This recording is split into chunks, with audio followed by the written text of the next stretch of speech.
1988. It's the year Destro finally got sick of Cobra Commander and Serpentor's bullshit. Tossed the friggin' map table over and said, I'm starting my own organization, the Iron Grenadiers. And so now we're going to talk about and rank every action figure in the year 1988.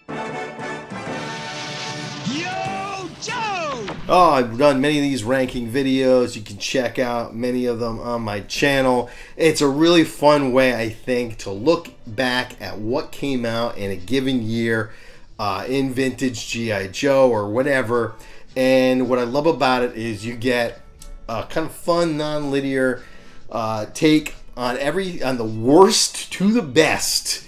So, and this is an interesting year because this is a year where Ron Rudat sort of stepped aside more officially, and so I think he stepped aside the year before, but he had still had his hands in a lot of these figures. So this is the year where Mark Pennington really takes over as designer, and there is a different feel from the Ron Rudat to the Mark Pennington figures to the whoever's in the later figures who's on crack and is doing weird shit with like neon and shit. I don't know who the fuck did that.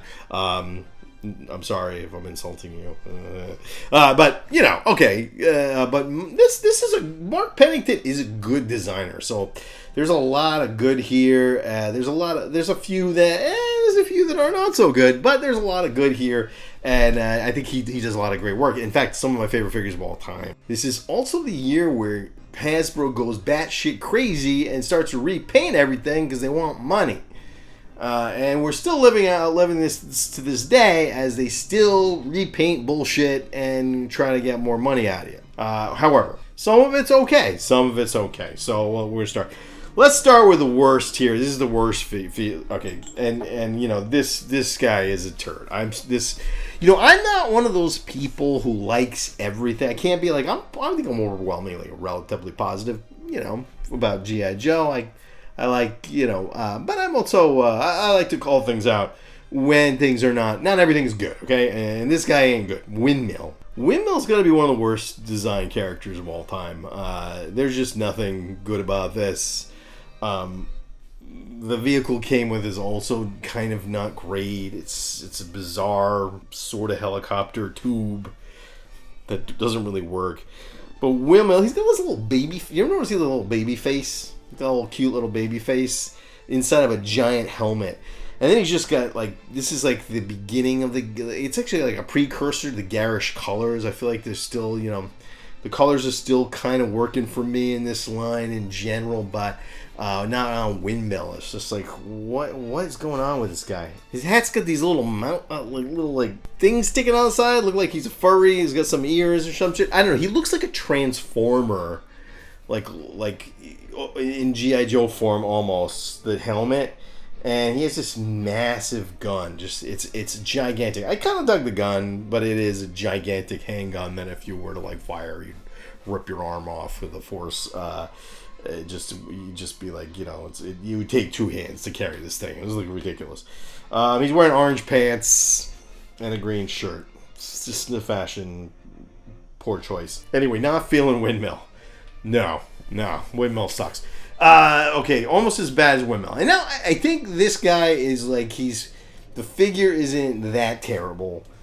But he almost made it last in line for his name because he's got the worst name. Skidmark. The poor guy, his name's Skidmark. And now if from the Robot Chicken G.I. Joe that obviously they get their most of them get their nicknames from some asshole like Shipwreck who just calls out your nickname when fumble. That's happens to fumbles, of course. Looks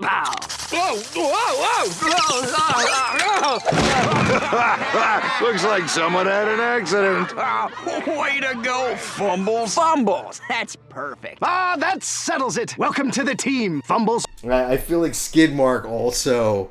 He shit himself, some point, sharded in a meeting, and Shipwreck was like, yeah, Skidmark! And it just stuck, and he hates his life. That's what I feel about this character. And Now, the figure's okay. He's perpetually wearing glasses. I kind of appreciate that. Again, the color scheme's a little off. Kind of a cool... There's some cool stuff, though, in the, you know, of course, whenever you, like, you're analyzing G.I. Joe, one of the things you have to think about is, like, the file card. And the file card's pretty cool for Skidmark. The whole idea of Skidmark is that he's, like, this guy plays by the rules. Everything's perfect. He's a perfectly nice guy. He never does anything wrong other than shit his pants. And but as soon as he's driving, he's a madman. He's just, like, breaking rules. So thank you to 3D Joes for providing the images. They're a great resource for anybody in the G.I. Joe community. It would be hard to do this as well without them. Like, you know, probably pull up some images from eBay, but they're giving like the best quality images, and they're cool with this using it as long as I remember to tell people where I got it, and that's 3djoes.com, so check that out. Okay. And next we have Armadillo, who is the driver of the Rolling Thunder, which is a masterpiece toy. I'm just like one of the greatest things you ever have. You had lucky enough to have the Rolling Thunder when you were a kid, man. You were just having a good Christmas, because that thing was unbelievable. I mean, it's a nuclear bomb transport. It is just insane.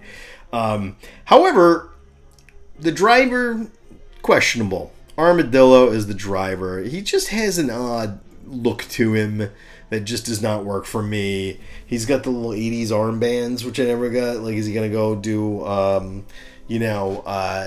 calisthenics or something? Was he in the middle of calisthenics, so he decided to drive the Rolling Thunder? He's also great. His file card basically says he's just, like, not likable. Once he's driving, he's just miserable, but he gets you there, so...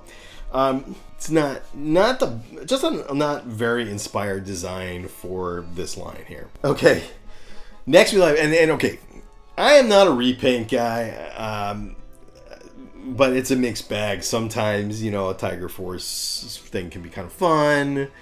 Night Force also was this year, and Night Force, I will say, like, almost every Night Force figure is an upgrade. So, or from their garb, it just looks good. I'm really loving that. Classifieds going with Night Force and making a lot of Night Force characters. So let's get into. I think Tiger Force is overall okay. It's weird, you know, the stripes, you know, putting just like tiger stripes on your uniform. I don't really see a point to it, other than Hasbro want more money. That's the point. I don't like the Tiger Force figures that much. There's a couple that stood out to me. But the vehicles are kind of awesome. The vehicle paint job, it's so cool. It looks good. It kind of makes sense because a lot of them are Cobra vehicles that, you know, G.I. Joe stole and grabbed a copy and just painted in tiger stripes. That works for me. That kind of works for me. But the figures in general are just like, you're just trying to get me to buy shit I already bought. Okay, but some are okay. The worst one is Frostbite. Okay, and this is why the Frostbite V2 is terrible. All right, Frostbite V2 is terrible because his hair is red. So if we believe that this is a reality and that we take it seriously, which I know I shouldn't, I'm a grown man, I'm talking about a toy, but I do take it seriously, so fuck off, okay? I take it very seriously, clearly. I got a problem. If you take this seriously, one must assume that Frostbite has decided to dye his beard and hair red. Why would he do that? It makes zero sense whatsoever. A grown man does not dye his beard red when he is, first of all, you don't want to be a ginger. They lack souls. Why would you want that? You don't want to choose that. You're born with it. You go with it. I guess you go with it. I'm just saying, you know, I don't even have hair, so hey, you're ginger, you're one up on me. I got a soul, you got hair. But in this case, you got a guy who's got black hair all his life, and then he decides, you know what, I'm gonna go ride in a tiger tank, and I'm gonna paint my car in tiger stripes, and I'm just gonna become a redhead. Do you think the carpets match the curtains? I don't know. It's a weird choice for a toy. I don't like it. Okay, now we're getting into some of the figures from the line. And again, not shitting on Mark Pennington's design abilities, I think, because as we said, in any ranking, I am going to be complaining for the first half, and in the end, I'm going to be, you know, this is awesome. So, One thing I gotta say though is Lightfoot sucks. Lightfoot is just a dog shit character. I don't know. Don't be giving me trying to sell me Lightfoot classified. First of all, his just garish colors, and that weird blue helmet with the weird viewfinder, and he's got a mine detector, but it looks like a strap with a handle on. It looks like a magnet or something. That just looks stupid. And he's got a little robot, but the robot doesn't appear like it would do anything. It doesn't have like a claw on it. And this is one of my big beefs of any G.I. Joe character is weapons. You're going into a firefight, going with a weapon. He has no ability to, to be the aggressor. It's all about, even though it says in his primary military specialty is explosives, it's not explosive to sport. He's not an EOD. According to that, you would think that, what they load him with, he's got to be an EOD. But he says explosive. So shouldn't he come with some explosives? Is he going to blow shit up? Or is he just a really worse eyesore version of Tripwire, which is basically what he is? Don't know. Nope. Don't want. You don't have to classify. J.J. Classified. They do not have to make every character. I am not one who. I do not believe they need to make every character that ever came out.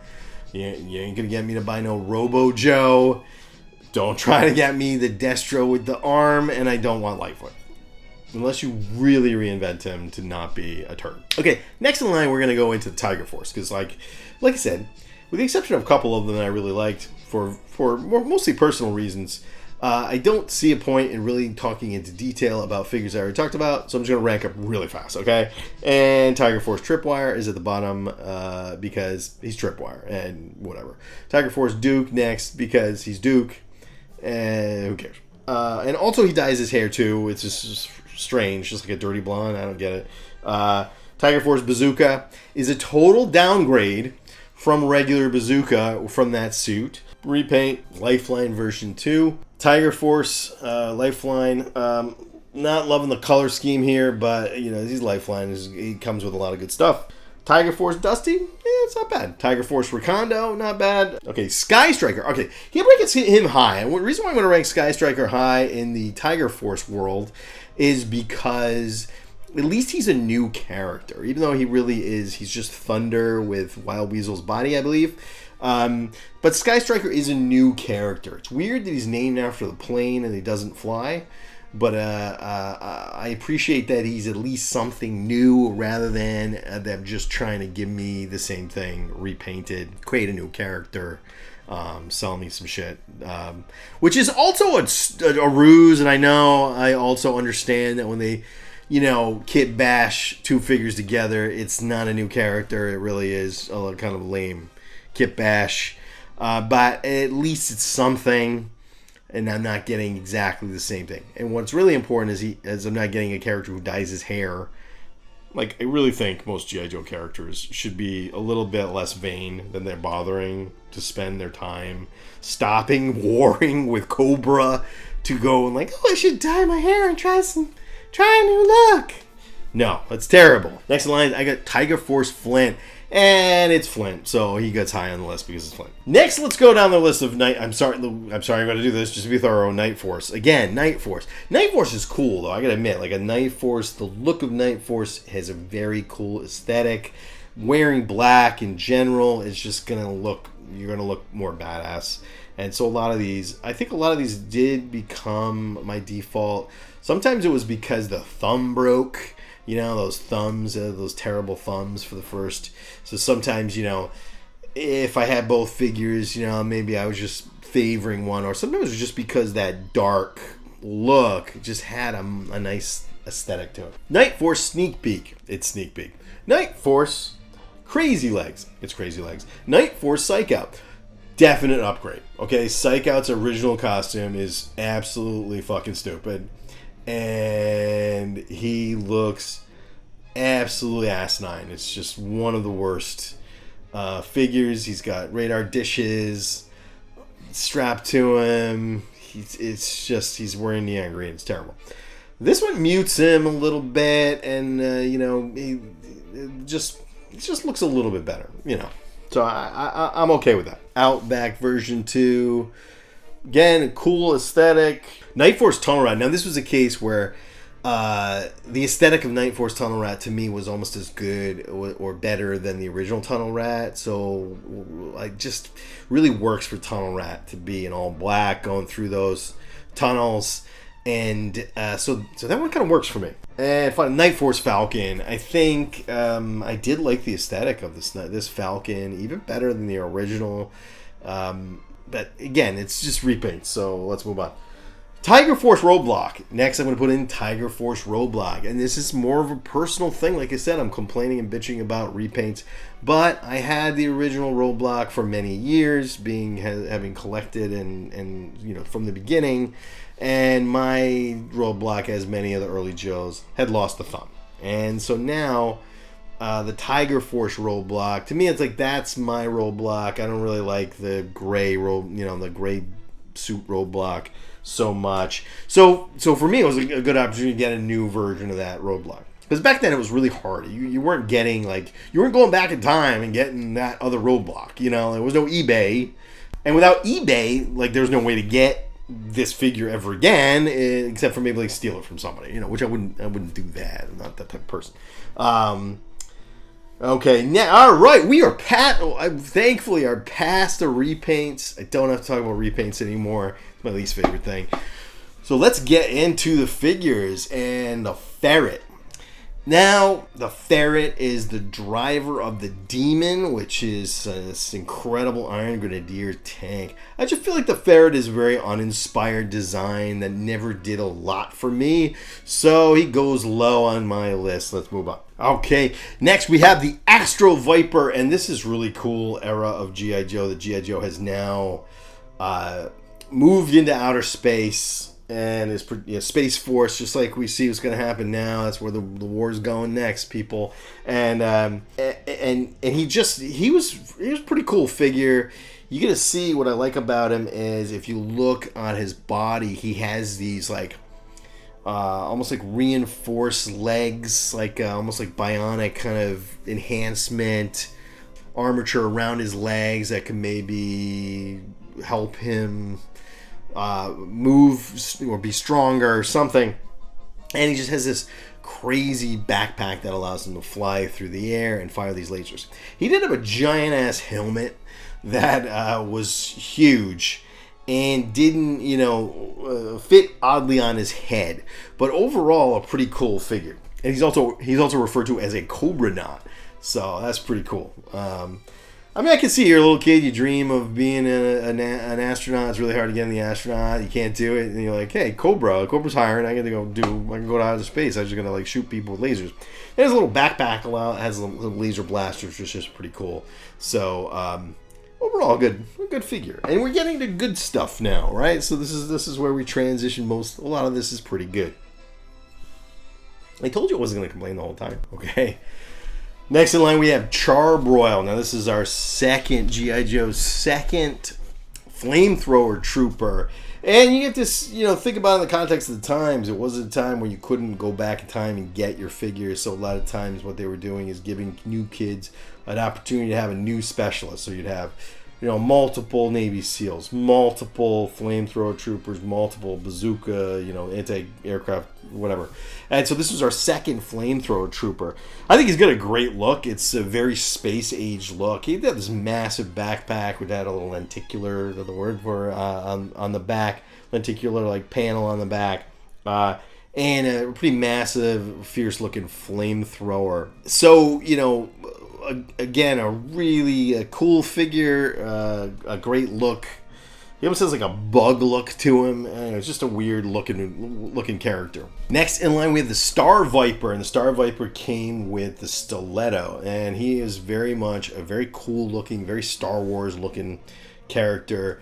But what I mostly remember from the Star-Viper is he had a starring run in the comic book where he was more of a character than just a soldier. And there's multiple Star-Vipers, but they focus on this one Star-Viper who was like, I remember he was always wearing a heavy metal t-shirt. This is one of the many things that they are surgically enhanced, right? Characters are surgically enhanced. I talked about this in a video called The Technology of Cobra, which I highly recommend you watch. But in that I talk about how he is surgically enhanced, but they put a shunt, electric shunt, in his brain, and so when they want his reflexes to get a little burst of energy, they can, hit a little button and the shunt jolts electricity. He's got superhuman reflexes for the time, allowing him to do like crazy maneuvers in space. And so I think that is a very cool.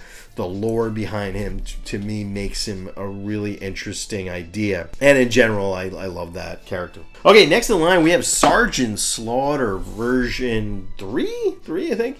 And, again, it's Sergeant Slaughter, which is always good. I actually love the look of this Sergeant Slaughter, and the vehicle he came with is really incredible. I'm going to analyze vehicles in a separate video, but the Warthog was incredible, right? But it's just another Sergeant Slaughter, so who cares? I mean, they think, again, it's like, I really like having characters, and so when I had a new figure, to me it just meant, well, I'm not going to use 2 Sergeant Slaughters at once, so I was never as excited about getting a new version of character that I already had. I'm always going to be more excited to get a new character, and so even though I do like the design of this, maybe my favorite Sergeant Slaughter, it's just not that exciting to get another one. Again, and that's how I feel now to this day when they're shoving Sergeant Slaughter up my ass in a Mercer 2-pack. I'm just like, yeah, I'll take it. It's all right. I just don't really, I don't need another one. And okay, Muskrat is a very cool character who, but I have one qualm with Muskrat, but I loved Muskrat. Anyway, anyone who came with a melee weapon like a machete, to me that was good. A shotgun was always welcome too. He also looked a lot like Snake Eyes in the Long Range Recon Patrol, era. And he's also like if you read his file card, he's just described as like a redneck who goes out and like shoots and eats possums and shit. But my one qualm with this character, and I think this is a good figure. I like the figure. My one qualm was he comes with that little boogie board, which I'll admit to, as a child, thinking was very fun, that he has a boogie board. As an adult, I think it's really ridiculous. Is he boogie boarding into battle? Because that's not going to work. First of all, he's also a swamp guy. So, like, there's no waves in the swamp. So boogie boards require waves. So I don't know how is he just like, I just imagine this like really sad moment where he runs with his little boogie board and his shotgun, and he's just like, whee, and like leaps into the, and then nothing happens. Like, what are you supposed to do with that? The stupidest. It's one of the stupidest accessories. I will say I loved it, but in retrospect, thinking about it, which no one should, it's really stupid. Next in line, we have our mail-away character, the Super Trooper. And this is one, and I think if you're the kind of, Joe fan that's not into the sci-fi stupidly, Cobra La weirdness, you're going to have a mixed feeling about, because he's essentially Captain America. And I think what they don't, and I think they wanted to not go into in the file card, is that he's been drugged or uses some sort of serum, because honestly that is a little weird to say, like, oh, he's juicing to become a super soldier. He's just had like great training, I guess. But we all know, like, the implication is the government's pulling some weird shit. They're doing some Cobra-like shit and pulling some maneuvers, and they're enhancing this guy. But then he goes into battle. He's got a giant chrome suit, chrome helmet, chrome gun, chrome shield that he can use to like bash into people. And I remember they had a good live action commercial of that. And he's Captain America. That's the deal. And he's one of those things where it's like, and I know there's two like sides of G.I. Joe fans, right? We got here on one side I love the military and I want everything to be a military like accurate, and the other side is like no, fucking go weird and make Cobra La and make weird shit and bring celebrities in and make it stupid as fuck.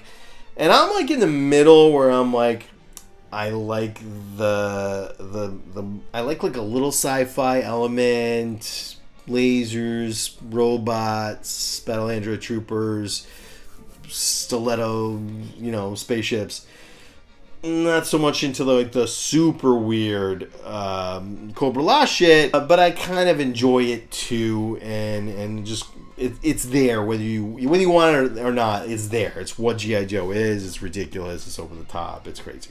And to me, he's there. He's right in the middle, and so I do think he was a lot of fun. I think there's just that shield, having to run through and just bashing people with that shield, and imagining him having more of a kind of superhuman strength. That's how I used him. I assumed he was Captain America. I was a big comic book dork, so I read a lot of Captain America. That's who he was.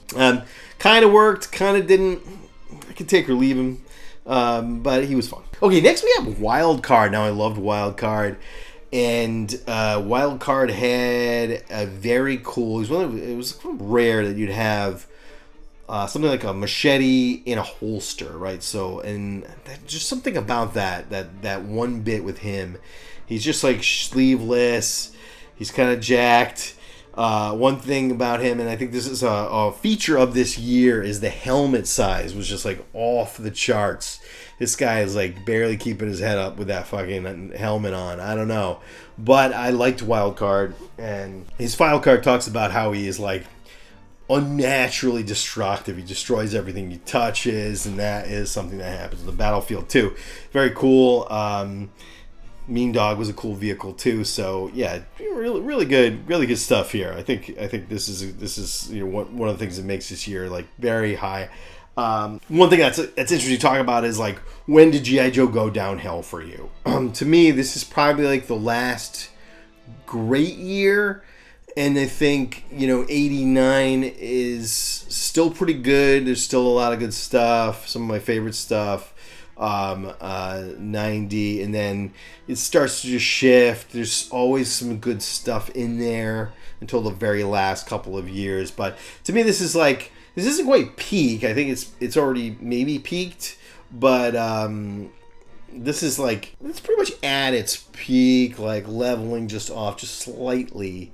I think there's some really amazing shit this year. Just some of the best stuff ever, and some stuff that's not. Next in line, we have Ghostrider, and I think this is a great figure. He's another one of those, first of all, he's got a great look. He had a little scarf, so just the feel of that scarf is great. It's just it adds a nice little detail, because it's not something you got very often. And I also love the idea of Ghostrider. First of all, the ship's incredible. The Phantom X-19 is a great aircraft, very fun. The idea of Ghostrider is that nobody remembers him, nobody sees him coming. He's just like the most forgettable man alive. And and I love like Larry Hama puts these little character bits, because it allows you to have some fun when you are playing, to just make a little joke here and there about this guy, which was something that did a lot in the comic book. It's like nobody knows he's there, nobody remembers seeing him. He's a Ghostrider. So I think he's great. He's the anti-Windmill. Okay, so it's like great look, great character, great color scheme, great ship. Windmill, turd riding a turd. It's just, it's a terrible figure. Next in line, we have the Secto-Viper, which the Secto-Viper is such a weird looking thing. He really looks like he comes out of a weird fantasy, cover art. He looks like a space alien. His gun also looks like a space alien, but I'm going to give him some credit. He's got that dome over his head. That's really fun, because you can have somebody crack it, and now he's drowning. That's all because I could pull it off, and that was kind of fun. And he drives the Bug, which is just, the Bug is one of the coolest. Bug is one of the best vehicles in the line. Love it. So yeah, the Secto-Viper's fun. A lot of fun. Okay, now we're getting to the good stuff here. This is all good here. So next in line we have Hardball, and I really like Hardball. And a revolving grenade launcher is just a very badass weapon. So that's basically it for him. He doesn't come with a lot, but you know, he's one of the many sports themed GI Joes. I think just the fun of that revolving grenade launcher, a massive gun, is good enough for me. That making him fun. I can imagine a classified one maybe come with a baseball bat, really good in the baseball theme. He could whack some people with that shit. He's a good character. Next in line, we have the Toxo-Viper. Now, the Toxo-Viper, a.k.a. the Leaky Soup Brigade. Cobra's breaking the Geneva Convention again. They're going in and they're using toxic weapons to, they don't give a shit. So they'll spread noxious gases across the battlefield. What else is Airtight going to do with his little vacuum cleaner if you don't have Toxo-Viper? So kind of needed Toxo-Vipers by now. So this we had Airtight, and what's Airtight's purpose if he's not going to go and mess with the Toxo-Vipers? So I think the Toxo-Vipers long time coming. But what's great about Toxo-Vipers is the lore. It's the idea that, if you're the worst, it's a punishment to be a Toxo-Viper because it's so dangerous. The idea that your suit is going to be punctured and you're going to die from the gases that you're spewing out of this weird gun you've got is pretty high. And so I think that really bumps them up. They got a weird look to them. They're very unique. Okay, next we have Repeater, and I really loved Repeater. He just looked like a big, sturdy dude. But what I really like about Repeater is he's got his gun is a machine gun on a gimbal. So I've obviously taken from Aliens had come out around the same time as this, or maybe a few years before. I'll check the date. And so this was obviously inspired by Aliens, in which they use gimbals to, give them a little bit more room with machine guns, with a heavy machine gun, which is actually a great idea. I mean, it's like, should the military do that? I don't know. It feels like that technology should be adopted. I know nothing about military, real life military. I know about GI Joe military. Tell me if that's a stupid ass idea and why in the comments below. As I'm sure you will. Okay, but I really like Repeater. Just that idea, that gun, that's all he comes with, but it was enough. Okay, next we have Spearhead and Max the Bobcat. I love this guy. Okay, one, he looks really tall. He's got an unnatural almost size to him. I feel like he's taller than most Joes. I think probably isn't, but there's just this appearance of him feeling taller, lankier, bigger. And just the idea, this is the guy that runs into a foxhole. He's the Spearhead, right? He had that massive machine gun with a giant bayonet on it, a little sword, and a bobcat, which is a crazy thing to have because you can't control a bobcat. But what are you gonna do with that? Why are you bringing a bobcat into battle? I don't know. It's stupid, but I love that. That's what I love about G.I. Joe. I think he's great. He's a great, very cool character. He is weirdly an orange for some reason. It's sort of peach-colored, thing going on. But it's okay. It's okay. He's very cool. Okay, next in line, we got a sleeper here. And this figure is one of the absolute coolest looking things ever. And this is the Nullifier. The Nullifier is one of the most inspired designs. It's just this crazy looking thing. Looks more alien, and it drives the AGP, the anti-gravity pod, which is one of Destro's Iron Grenadier vehicles. It's actually a terrible vehicle. I don't like it. But the Nullifier has just great look. He's kind of sturdy looking. He looks like he's wearing armor, and he's got this faceplate that comes down, and it all just looks like alien technology. Now, I did hear someplace, I don't remember where, that maybe he was going to be Cobra La, and they decided not to make more Cobra La, and instead sort of moved him into the Iron Grenadier. They just decided, let's use this design and move him into the Iron Grenadiers, which makes sense because he does look not particularly human, and he does look, that suit looks more alien than I think it makes sense for what he is in the lore. To me, he's a real sleeper figure. But you look at the and the file card talks about how they feed him on this like disgusting gruel that's all protein because they got to be so big and sturdy to work with the anti-gravity pod and the way it moves and maneuvers, which makes no sense because whatever. But a really great looking figure though. Okay, next we're in the top 10 of the year, and at my top 10 I have General Voltar. Well, I love General Voltar. It comes with Lord Condor. That is the name of his Condor. The idea that he has this vulture essentially with him, or Condor with him, that's going to pick at the remains of his enemies is just a disgusting thing, and that really makes the imagination go wild here. So he's got a little perch for his, Condor on his back and a machine gun, and he seems to have like a little bionic eye thing going on. I'm not sure if that's an injury and he needs that, or if underneath there he's got a normal eye. But Destro needs a general, and he is Destro's general. To me, the greatest of the Iron Grenadiers is I always feel like they're somewhere between the bad guys and the good guys. They're not horrible. They're not.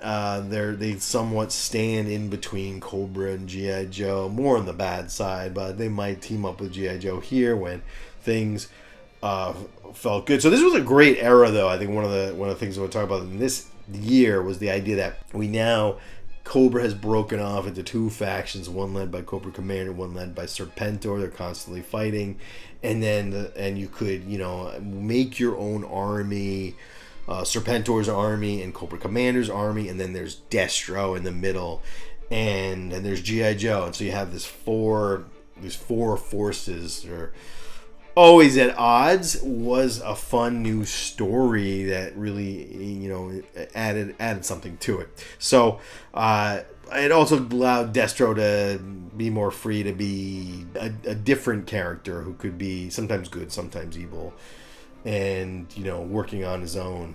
So it was a fun concept. Next in line we have Budo, and love the idea of this. You have a samurai.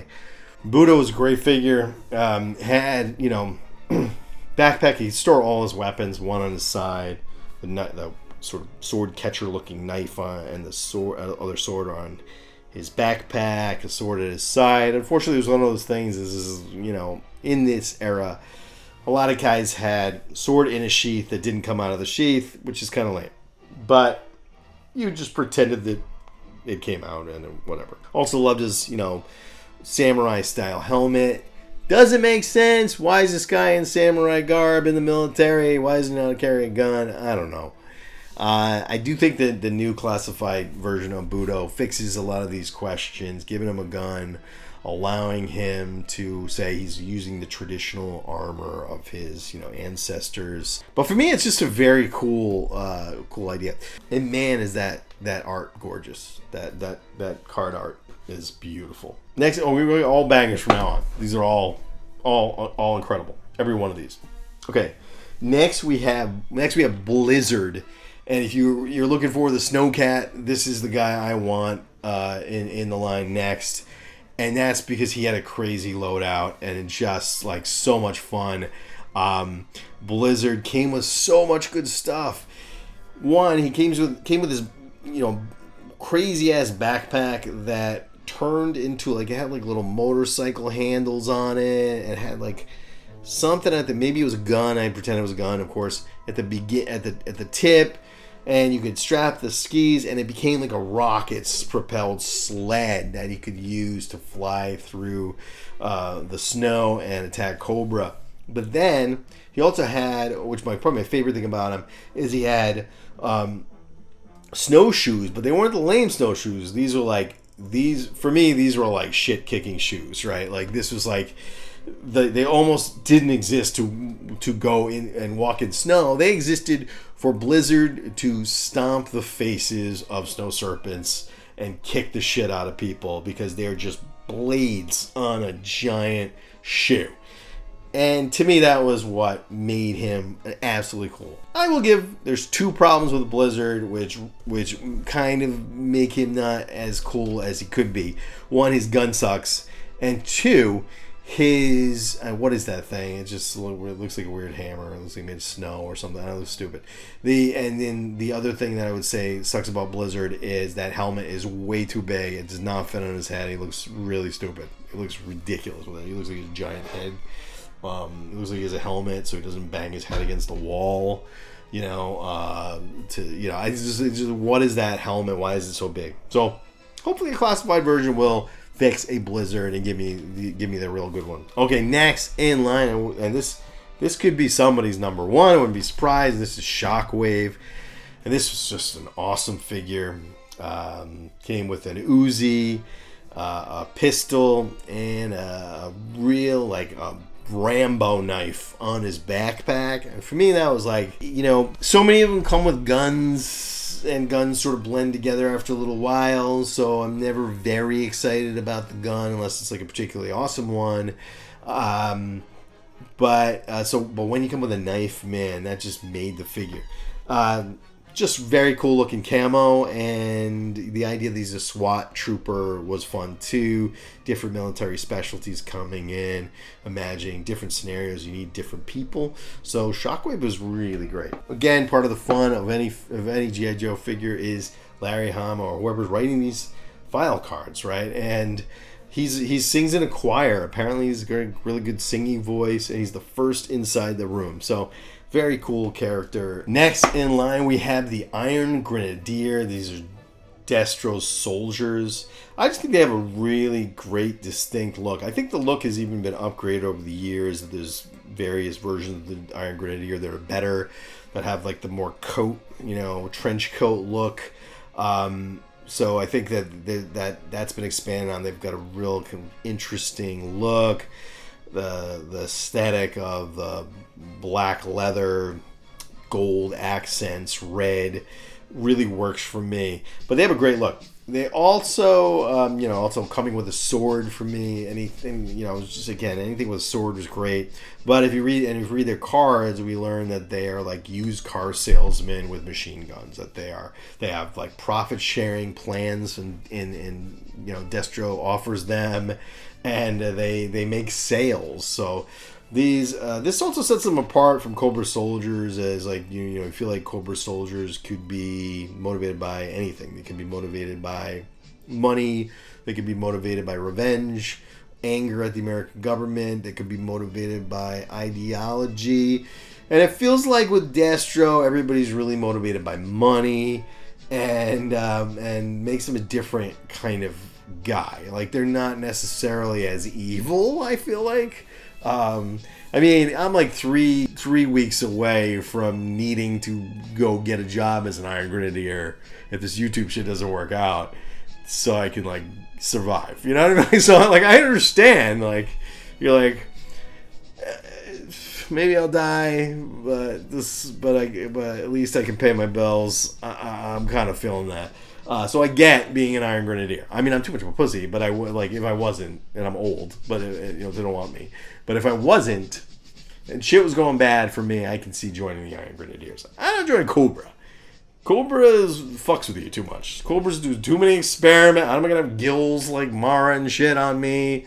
I don't want to be put in the leaky soup brigade. I don't trust those guys. But an Iron Grenadier makes a little sense to me. I might join if they take 50-year-old dudes with a YouTube channel. I don't know. They don't care. Okay. Next in line, we have Hit and Run. Oh man, one of the best. And this is where I think, I made fun a little bit at the beginning of some of the design choices, certainly, but I don't want to say that Mark Pennington has missed a step, because something like you create Hit and Run, holy shit. Hit and Run is one of the all-time greats. I think one of the best designed figures ever. First of all, just the full camo.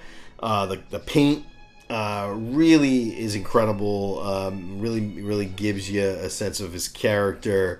And then just what he came with. That grappling hook system inside of the duffel bag, and the knife strapped to the side. just the idea of this guy, and he's a runner.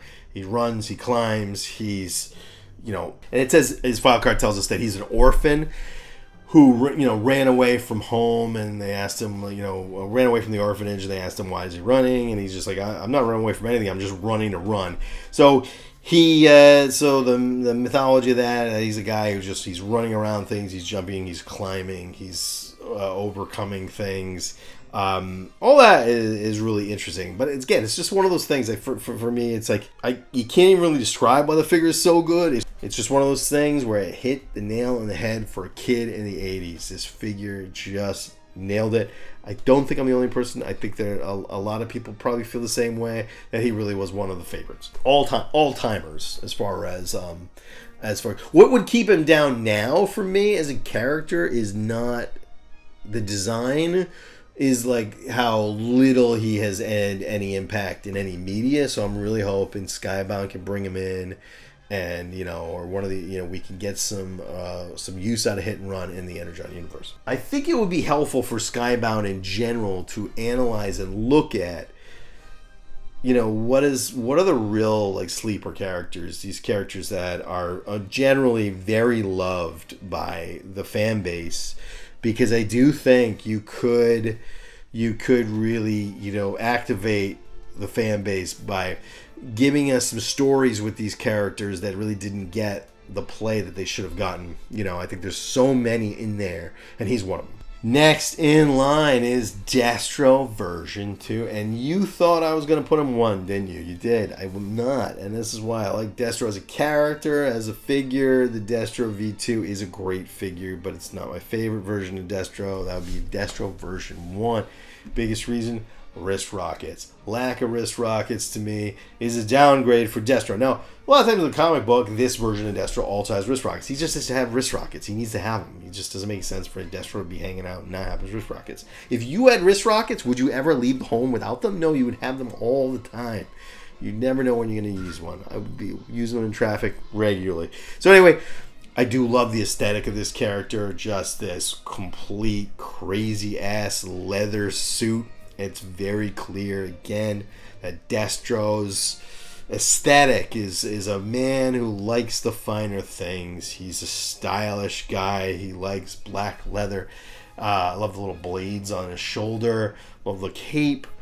The gold, you know, we're introducing gold in here now too, which is kind of fun.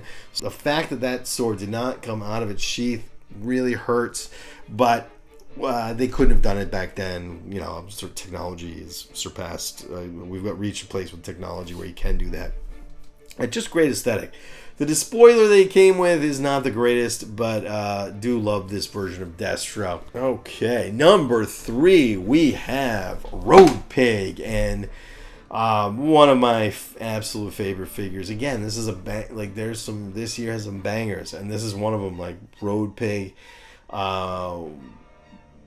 You know, one of my favorite Dreadnoks, second favorite Dreadnok. Very cool aesthetic. One of the biggest figures they've ever come out with. So he just had a sturdier, larger body. And come on, the guy has a cement block on a stick as a weapon, which is just a crazy weapon if you think about it. It's just like you're smashing somebody's head open with that thing. So he also had a little, a little bow, because he was very inspired. This is like, it's been talked about how Ron Rudat was inspired by Road Warrior to make the Dreadnoks, but the Dreadnoks never seem like Road Warrior to me. They seem almost more like Spinal Tap than they do Road Warrior, with the exception of Thunder and Road Pig, who really seem inspired by the Road Warrior. And he had the little board with the little spikes on it, a little hockey, you know, goalie mitt. I think that's kind of what it is, right? With some spikes on it. And a little crossbow, wrist-mounted crossbow, which had a little ball at the end. So for me, that was always, I made that explosive. That made sense, because it certainly wasn't an arrow. It was like to launch off and explode. But all of his accessories, just the size of him, and then the lore, like, he is crazy for the comic book. There's a lot of really interesting stuff. He's a little insane. He's got 2 personalities. One's like a childlike guy who stutters a lot. One's like philosopher who speaks in like an English accent. Just a crazy character. Awesome introduction to the lore. Next in line, number 2 figure of the year would be Storm Shadow version 2. And I think we all loved this. This figure was awesome. This was an interesting transition in which Larry Hama decided to take his main Asian character and turn him into a hero. He's talked about a little bit how he felt like there was a lack of Asian characters that weren't featured, and so he decided to take one of his biggest characters and turn him into a hero. And I thought, as a story wise, it's very fascinating because he's a very complex hero, but as a figure too. I mean, first of all, he came with a claw hand, a bow, and a sword. That claw hand really just was like an awesome weapon. You use it to catch swords and break them, then slash. It's basically Wolverine claws. I mean, so a very cool figure. And that leaves my number 1 figure of the year, the Hydro-Viper. And man, this thing is awesome. This thing is top tier, best figures ever made. First of all, that mask is so terrifying.